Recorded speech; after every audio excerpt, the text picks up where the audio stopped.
Hello, thank you guys so much. I mean, it's just incredible what has happened for us since the last time. So, if you weren't here last time or you don't remember, my name is Sean. This is Brad. We're both Iraq war veterans, and hey, we play trivia with you. So we work with the Oregon Firearm Safety Coalition. They're a nonprofit that we use, but we're also on the steering committee for Together with Veterans, and we have kind of an offshoot from that called the Rogue Cell. And last month we came here and gave our presentation, and we were picked, and it was really amazing what has happened since then. So many veterans moved to rural areas. The national average, I'm going way off script already. All right. The national average in this country is between 5 and 6% of being veterans. But in this county and the surrounding counties, it's double that. We're at about 12%. So there's a lot of veterans here, and I'll let you go. All right. Well, veterans love living in rural Oregon. It's not hard to see why. It's amazing, but there are a couple problems that come with that. First off, there's not when the veterans leave, we were talking about the epidemic of loneliness. It's for us, it was like we have all that camaraderie, and then we move to a rural area, and it's not there anymore. Then you pair that with the fact that we don't have really good medical resources, especially for physically, mentally, psychologically. So you add up all of these factors, and you have really high suicide rates in rural areas. In fact, Oregon was in the top 5 for the last 10 to 12 years. So, want to say thank you for, you took my part. Oh. You keep going. Let's just get him out of here. Yeah. So let's talk about what happened since last time. So we had a podcast. We had an event, which with your help, we had a fundraiser at 1015 Theater. And we showed so much of the documentary that we've already used. We're doing a documentary to stop suicide in rural Oregon. With your help, we got that fundraiser going, and then we actually had a second leg of our documentary. So far, we've driven about 3,500 miles around the state of Oregon. You name a small town, we've probably been there. And we've talked to veterans, we talked to veteran service officers, we talked to just Elks Lodges, any kind of fraternal organization, and we're just trying to find out what we can do to try to stop this. So what we're able to do with the 100 Women money, and then also what we'll be using the grant for as well, which we were told just a couple weeks ago that we received. Yeah, and we hired a professional cinematographer that came along with us and paid for all his expenses. We rented some professional equipment, so we're not just on my Nikon this time. And we have our documentary. Everything is filmed for it right now until we find out holes that we have in there. And we are working to edit it now, and we're doing that ourselves. And we're looking at this summer, trying to release that.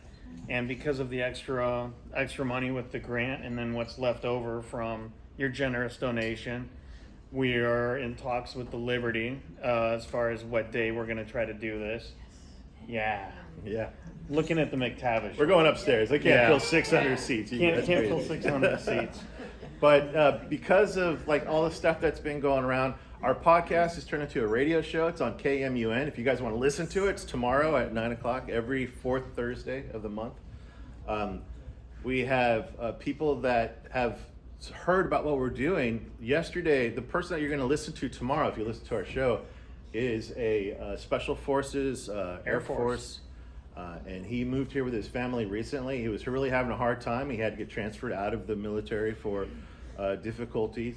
And Brad is really mentoring him and trying to help him out because he went through a lot of the same stuff, Kind of see myself there. Also, are we limited on time? I want to tell one. You should talk about. Okay. Leave the name out. I'll just tell you a story, and I wanted to illustrate something here. So the historian does a story about us, and we're like, all right, this is amazing. And so I go to Fred Meyer's with my daughter.